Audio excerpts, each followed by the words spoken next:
तर नमस्कार मित्रांनो, आज आपण बघणार आहोत पोलीस भरतीचे ॲप्लिकेशन करताना फोटो आणि सहीची साईज काय ठेवायची आहे त्याच्याबद्दल आपण एक व्हिडिओ बनवत आहे. खूप विद्यार्थ्यांना तिथे ॲप्लिकेशन भरताना फोटोची साईज आणि सिग्नेचरची सही ह्या भरपूर विद्यार्थ्यांना माहीत नसल्यामुळे तिथे ते अपलोड करताना त्यांना रॉंग हे एरर येते. तर तेच आज आपण बघणार आहोत. तर सर्वप्रथम मी तुम्हाला आपल्या डिस्क्रिप्शनमध्ये लिंक देतो किंवा कमेंटमध्ये पण माझी ती लिंक असेल.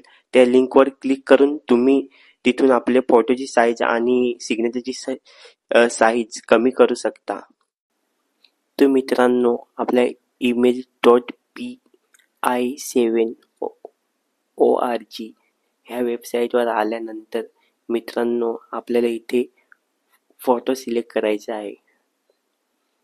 तर आपण सर्वप्रथम फोटो सिलेक्ट करूया.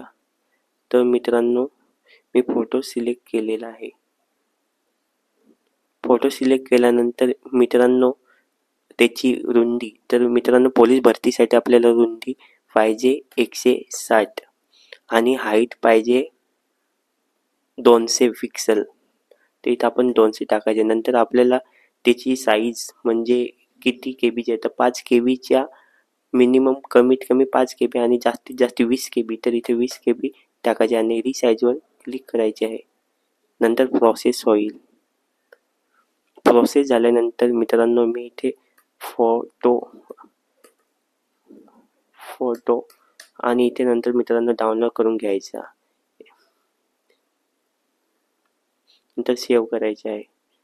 नंतर परत मित्रांनो इथे आपले डाउनलोड झालेलं आहे. नंतर आपण परत इथे तेच वेबसाईटवर यायचे आहे आणि आपली सिग्नेचरला पण तेच करायचे आहे. मित्रांनो, सिग्नेचर सिलेक्ट करायचे आहे. सिग्नेचर सिलेक्ट केल्यानंतर सिग्नेचरची मित्रांनो साईज इथे आपल्याला अलग आहे. तर त्याची साईज आपल्याला सिग्नेचरची साईज किती असते, तर मित्रांनो 256 त्याची आपल्या रुंदी आहे आणि हाईट आहे 64 आणि 20 केबी याच्यावरच परत रिसाईज करायचे आहे. रिसाईज इमेज ते केल्यानंतर आपल्या इथे लिहायचं आहे सही. नंतर सेव्ह करायचे आहे मित्रांनो. डाउनलोड केल्यानंतर केलं सेव्ह. ओके, ते इतकं सोपं आहे. तर मित्रांनो, तुम्हाला माझा व्हिडिओ आवडला असेल तर लाईक करा आणि सबस्क्राईब करा. जय हिंद मित्रांनो.